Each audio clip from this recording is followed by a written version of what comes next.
Ultracomin tutkijamme on käyttänyt vuodesta 2010 asti Missin kanssa ja hirmu tyytyväinen ollut. Nämä on ollut luotettavia peliä.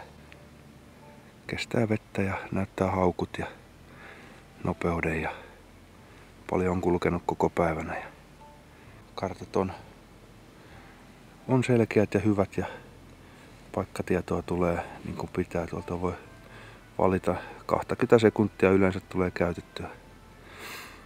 Haukut kertyy sitten tuonne. Ja näissä uusissa ohjelmissa niin se ynnäilee koko päivän yhteensä. Niin kokeessakin vähän helpottaa pysyä kartalla paljon sitä mahdollisesti jos päivän aikana kertynyt.